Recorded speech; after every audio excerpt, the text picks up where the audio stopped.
राज्यसभा की 27 सीटों के लिए 7 राज्यों में वोटिंग हुई। ज्यादातर नतीजे आ चुके हैं। उत्तर प्रदेश की 11 में से 7 सीटों पर समाजवादी पार्टी, 2 पर बीएसपी, 1 पर बीजेपी और 1 सीट पर कांग्रेस के कपिल सिब्बल की जीत हुई है। जबकि उत्तराखंड में कांग्रेस के प्रदीप टमटा ने बीजेपी के उम्मीदवार को हरा दिया है। मध्य प्रदेश में बीजेपी के एमजे अकबर और अनिल दवे जीते हैं, जबकि कांग्रेस के विवेक तनखा ने भी जीत हासिल की। इस वक्त की यह बड़ी खबर आ रही है, उत्तर प्रदेश, झारखंड के जेएमएम उम्मीदवार जो थे वहां पर उनकी हार हुई है। ये राज्यसभा के नतीजे आ रहे हैं। झारखंड में एक बार फिर बता दूं, झारखंड मुक्ति मोर्चा की हार हो गई है, जबकि मुख्तार अब्बास नकवी और महेश पोद्दार जीत गए हैं। राजस्थान में चारों सीटों पर बीजेपी के नायडू, ओम माथुर, हर्षवर्धन और राजकुमार को जीत मिली है, लेकिन आज हुई वोटिंग के कई अफसोसजनक पहलू भी देखे गए। इसलिए आज का हमारा सबसे बड़ा सवाल यह है कि क्या पैसे और तिकड़म का खेल हो गया है राज्यसभा चुनाव? क्या राज्यसभा चुनाव में धांधली बंद कराएगा चुनाव आयोग? और क्या राज्यसभा की रेस में विरोधियों ने मिलकर दे दी है मोदी को मात, एनडीए की केंद्र सरकार को मात? इन तमाम सवालों पर आज मैं जवाब तलाशूंगा। कुछ खास मेहमान मेरे साथ जुड़ चुके हैं, लेकिन पहले नजर आज के घटनाक्रम पर हमारी इस खास रिपोर्ट पर। सवाल देश का, राय आपकी। क्या पैसे और तिकड़म का खेल हो गया है राज्यसभा चुनाव? अपनी राय हमें भेजने के लिए मोबाइल के एसएमएस बॉक्स में जाएं।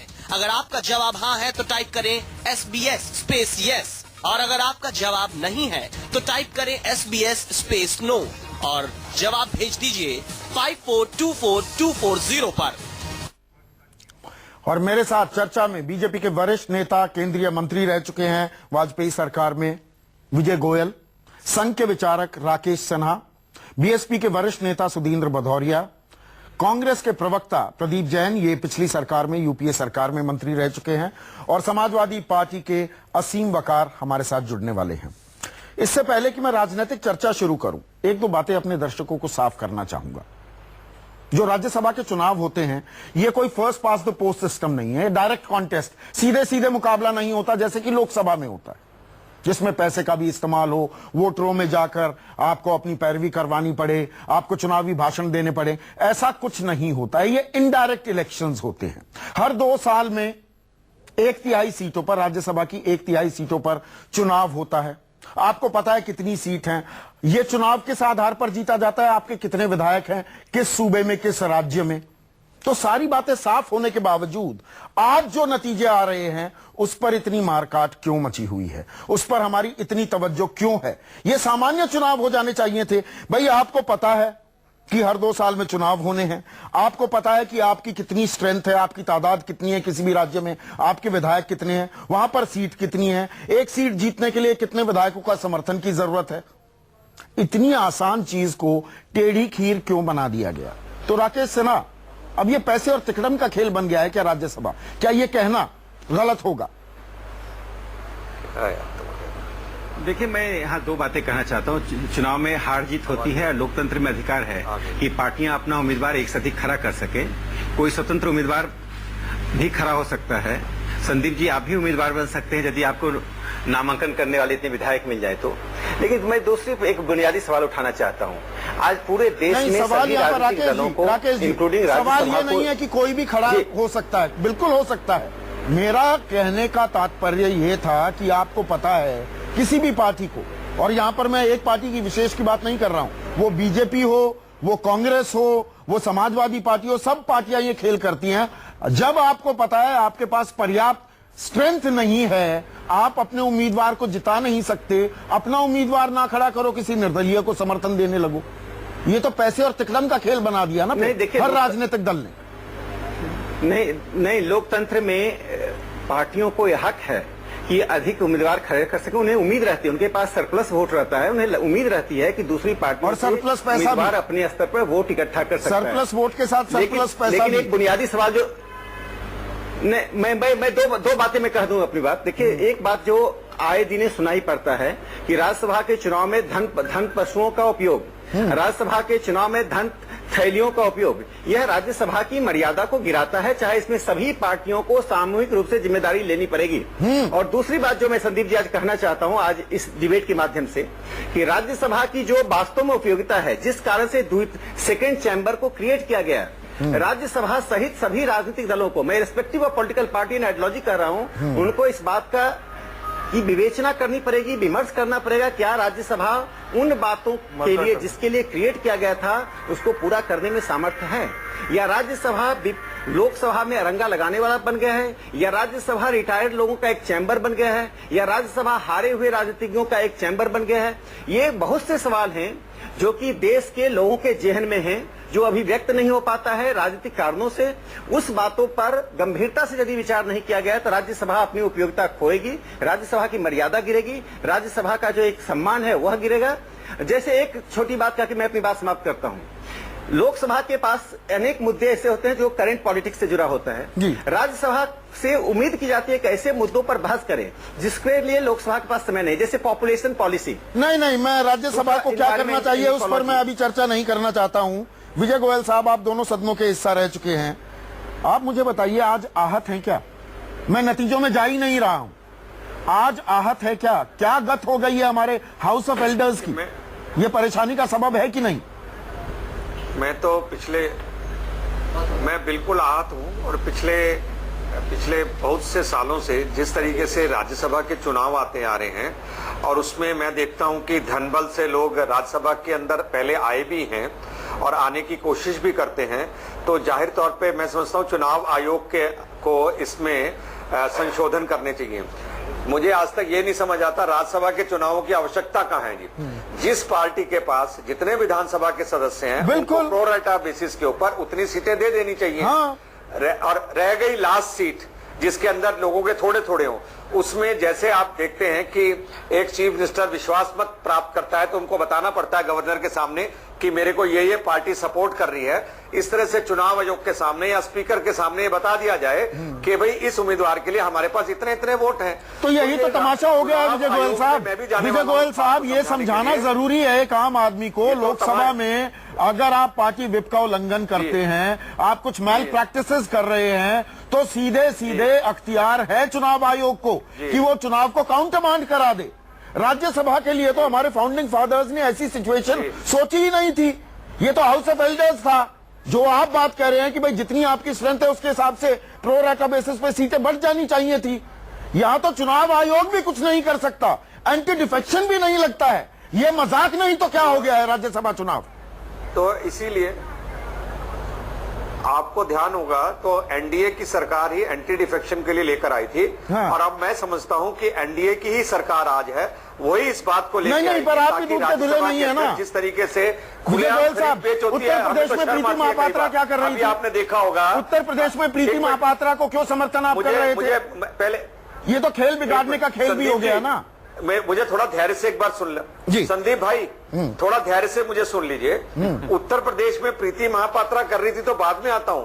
पहले कर्नाटक के अंदर कांग्रेस का उम्मीदवार क्या कर रहा था और किस तरह से वोट की खरीद बेच हो रही थी, उसका आप उदाहरण नहीं दे रहे। बिल्कुल, इस बात मैं का अभी उदाहरण नहीं दे प्रदीप रहे। जैन पर यही वार करने वाला था। सीएम हरीश रावत, सुनिए मुझे बात करने, मुझे पूरी बात रख दीजिए। सीएम हरीश रावत कर रहे थे, उसके उदाहरण लीजिए।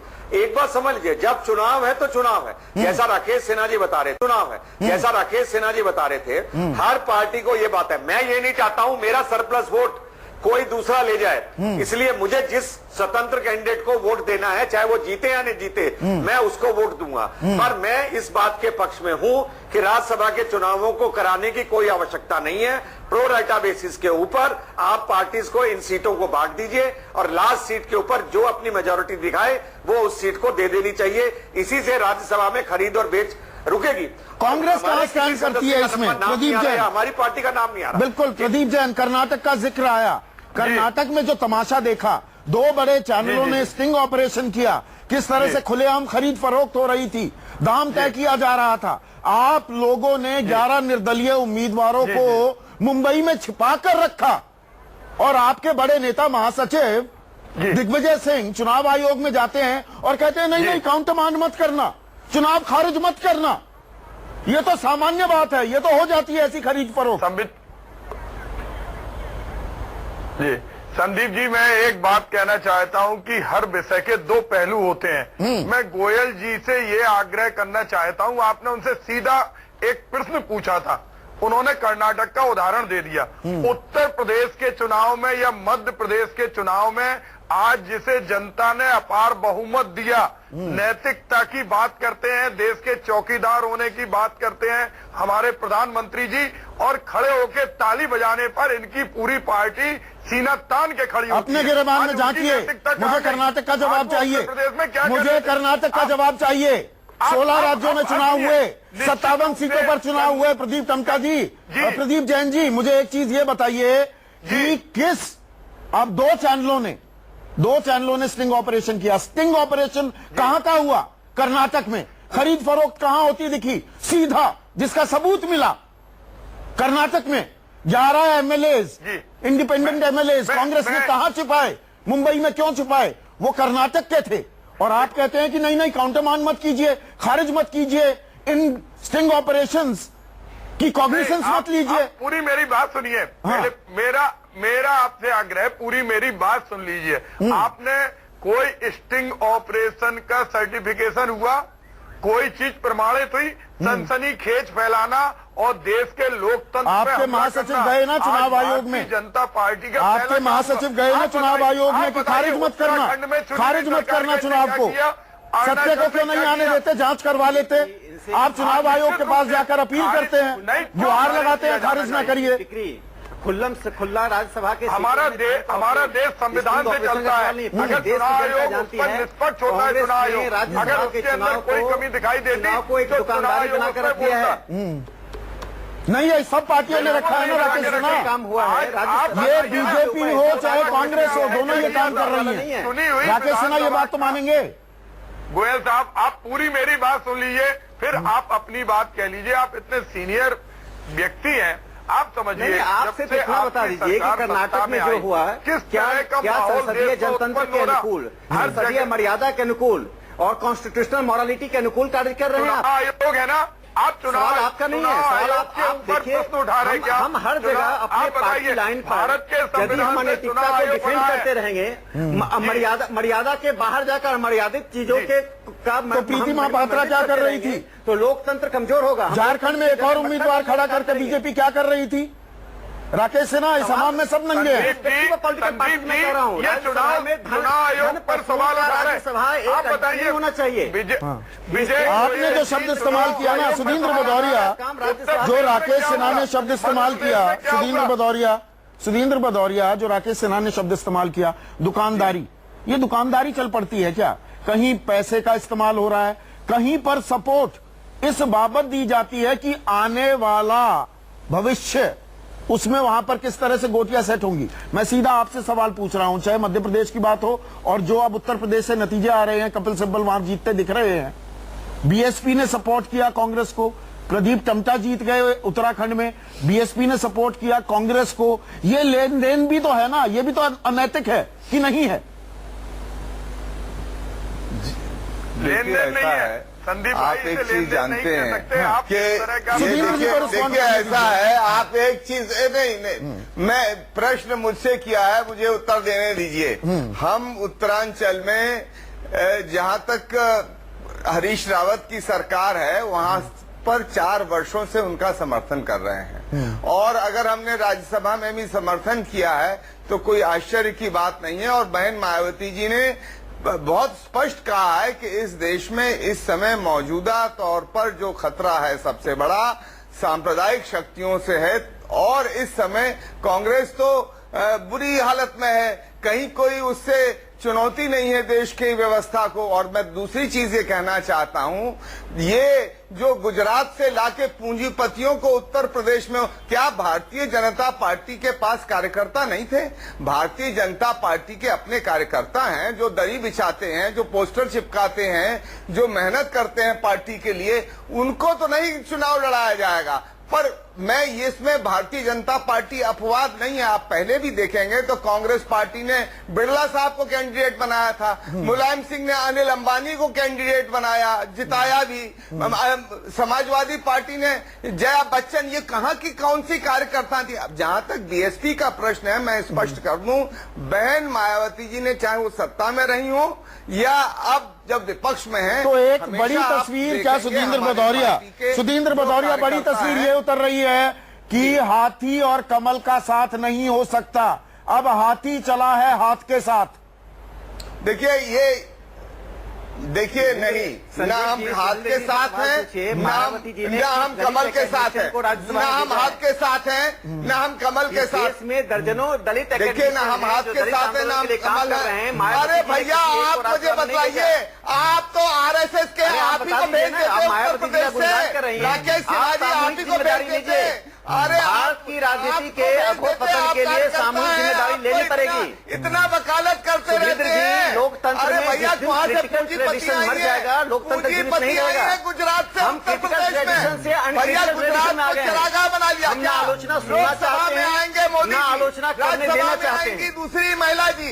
नहीं ये क्या चरागाह है? क्या उत्तर देखिए, प्रदेश क्या आप बता गुजरात के दीजिए, लोगों का मायावती जी चरागाह ने, है क्या? मैं ऐसे दर्जनों मैं दलित इसका एकेडमिशियन उत्तर का दीजिए। नाम ले सकता हूँ जो ईमानदारी से दलित एम्पावरमेंट के लिए काम कर रहे हैं। उनमें से किसी एक को मायावती जी ने राज्यसभा नहीं भेजा। मैं कह रहा हूँ संघ ने, और जहाँ तक उद्योगपतियों की बात है, बहुजन समाज पार्टी ने उद्योगपतियों को शरण नहीं दिया है। ये अरे भैया जरा मुझे बताइए तो सही भाई। अरे आप इसका उत्तर दीजिए, क्या गुजरात का चरागाह बना रखा है उत्तर प्रदेश को? राज्यसभा में तो गुजरात से, लोकसभा में तो गुजरात से, इधर से तो गुजरात से।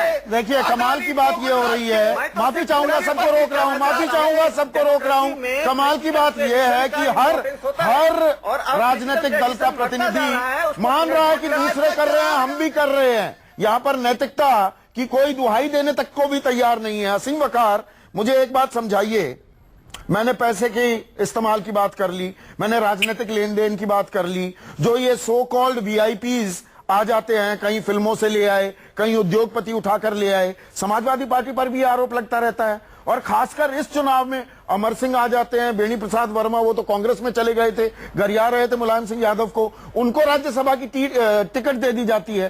तो इस चुनाव की अहमियत क्या रह जाती है? खिलवाड़ हो रहा है क्या ये राज्यसभा के साथ सांसद होने के नाम पर? कि हम कंधा देने के लिए 4 लोग रह जाएंगे पार्टी। एक मिनट, असीम वकार साहब को रिस्पॉन्ड करने दीजिए। कंधा देने के लिए 4 लोग नहीं, असीम वकार से पूछिए कि ये बेनी वर्मा कह रहे थे 4 लोग चाहिए कंधा देने के लिए, केवल 4 लोग रह गए पार्टी में, उनको राज्यसभा में भेज रहे हैं। असीम वकार को ही भेज देते, इससे तो अच्छा। बोलने तो दीजिए उन्हें। असीम वकार रिस्पॉन्ड कीजिए। देखिए, नहीं, आसिम वकार से थोड़ा सा घबराते हैं सुधींद्र भदौरिया जी। अभी आपने कहा कि ये हाथी हाथ के साथ चला, तो हाथी के बारे में एक बहुत पुरानी बुजुर्गों ने मसल कही है कि हाथी के दांत दिखाने के और हाथी के दांत खाने के। पहले साइकिल की बात कर लेते हैं ना, दांत दिखाने वाले साइकिल की तो बात कर लें। अरे पहले साइकिल पर आप अमर सिंह या बेनी प्रसाद वर्मा को क्यों ढो रहे हैं?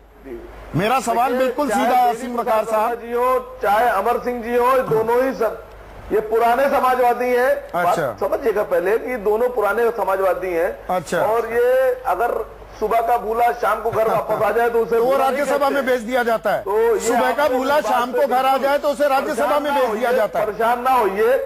ये और जो सुबह भी ना भूला हो, दोपहर भी ना भूला हो, समाजवादी पार्टी के लिए लगातार काम कर रहा हो, वो अपने घर में ही बैठा रहे, वो घर में ही बैठ जाए। ये मानसिकता होती है।